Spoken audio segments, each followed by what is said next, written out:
BCom part second के corporate accounting के paper में आज हम देख रहे हैं internal reconstruction of companies. Part one इसका आज हम देख रहे हैं। कंपनीज का इंटरनल रिकंस्ट्रक्शन किस प्रकार से होगा। इससे पहले आपने फाइनेंशियल अकाउंट फाइनल अकाउंट्स देखे, मैनेजरियल रेमुनरेशन देखा कॉर्पोरेट अकाउंटिंग में, और अब हम ये देख रहे हैं कि इंटरनल रिकंस्ट्रक्शन कंपनी का अगर करना पड़ता है, कभी कभी क्या होता है कि कंपनी को अपनी जो पूंजी कम करनी पड़ती है, तो वो इंटरनल रिकंस्ट्रक्शन के नाम से उसको किया जाता है। It is known as capital reduction. Section 66 of company act जो है इसको जो है कंट्रोल करता है, और a company resorts to internal reconstruction और capital reduction on in exceptional circumstances. क्योंकि अगर कंपनी का इंटरनल रिकंस्ट्रक्शन हो रहा है, दैट मीन्स कंपनी जो है रिडक्शन की तरफ बढ़ रही है, कम हो रही है, तो ये कंपनी लॉ इसको जो है परमिशन नहीं देता है। बहुत सोच समझ के ये काम जो है किया जाता है और परमिशन से काम किया जाता है।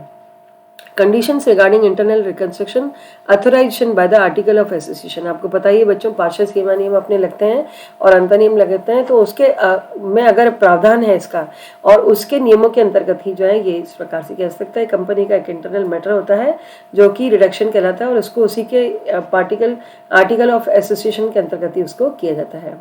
Passing of special resolution, the company must pass special resolution, इसके लिए पास करना पड़ता है, परमिशन लेनी पड़ती है कि भाई मेजोरिटी ऑफ स्टेक होल्डर जब कहते हैं कि हाँ इंटरनल रिकंस्ट्रक्शन किया जाए, तभी इसको जो है किया जा सकता है। स्पेशल रेजोल्यूशन इसके लिए पास किया जाता है।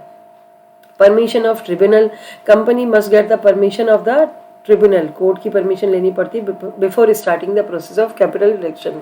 रिडक्शन का मतलब है कि आप अपने शेयर होल्डर्स को पैसा वापस लौटा रहे हो, तो ये जो है ट्रिब्यूनल जब इसकी परमिशन देता है, सेटिस्फाइड देता है कि रीजन ऐसा है कि रीजन फेयर है, company is going fair and there is positive consent of every stakeholder, मतलब हर शेयर होल्डर को पता है कि कंपनी पैसा बाहर निकाल रही है, कंपनी अपने शेयर होल्डर्स को पैसा लौटा रही है, तो ये बहुत इंपॉर्टेंट चीज है। Payment of borrowings as per section 66 of the companies act 2013 है ना, ये नया एक्ट है, पहले 1956 था, उसके बाद अब 2013 को गवर्न करते हुए बनाया गया नया एक्ट है।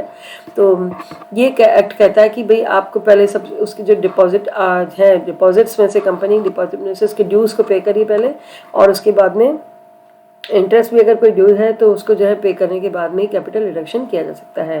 ठीक है, तो पेमेंट ऑफ बोरोइंग्स हो गया। Consent of creditors, that return consent of the creditors is also required, है ना। कंपनी के जो लेनदार हैं उनको भी बताया जाता है भी हम देख लो इस तरह से कैपिटल रिडक्शन कर रहे हैं, शेयर होल्डर्स को पैसा दे रहे हैं, क्योंकि हर एक का हित जुड़ा हुआ है। अगर वो जो है आप शेयर होल्डर्स को पैसा देना शुरू कर देंगे तो लेनदार कहेंगे हमारा पैसा हमें कब दोगे, पहले हमें दीजिए पैसा, तो इसलिए उनको भी बताना जरूरी है कि भाई ये वजह है, इसलिए हम जो रिडक्शन कर रहे हैं। The court requires the company to secure the interest of the dissenting creditors, उनको कोर्ट ये भी कहती है कि भाई आप लेनदारों के हितों को नुकसान नहीं पहुंचा सकते, तो इसलिए लेनदारों को भी इन्फॉर्म करिए कि इस प्रकार से उनकी परमिशन लेकर के ये काम किया जाना चाहिए, है ना। कोर्ट की परमिशन लेगी और कोर्ट को लगता है कि हाँ ठीक है इसमें क्रेडिटर्स को नुकसान नहीं हो, क्योंकि क्रेडिटर भी नहीं समझ पाए मान लीजिए, तो कोर्ट का इंटरवेंशन चलता है। जब ये कोर्ट कहेगा कि हाँ ठीक है उनका नुकसान नहीं होगा लेनदारों का, तभी आप उनको जो है पेमेंट कर सकते हैं। और company has to make a public notice as per the direction of the tribunals, company जो है इस पर ट्रिब्यूनल जो है ये जो है पब्लिक नोटिस भी निकालती है हम कैपिटल रिडक्शन कर रहे हैं। ये नहीं कि भाई किसी को पता ही नहीं और आपने चुपचाप भी अपने आप ही कर दिया, तो ऐसा नहीं होगा। Ways of the reduction of the capital, company किस प्रकार से रिडक्शन करती है उसका तरीके हम देखते हैं। कंपनी जो अपनी लिमिटेड बाय कंपनी है तो अपने रिकंस्ट्रक्शन के लिए ये तरीके अपनाती है। पहला तरीका है कि बाय रिड्यूसिंग और एक्सटिंग्विशिंग द लायबिलिटी, लायबिलिटी को कम करना, है ना।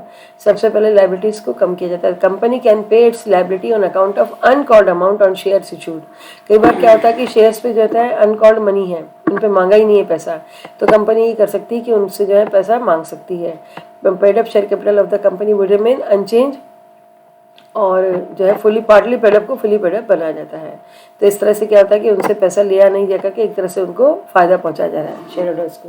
तो राम लिमिटेड जैसे मान लीजिए उनके 50,000 इक्विटी शेयर्स हैं 20 रुपये वाले, लेकिन 15 ही कॉल्ड अप है ना, तो 15 जो कॉल्ड अप है complying with the requirement of the company proceeds to extinguish the uncalled money on its shares.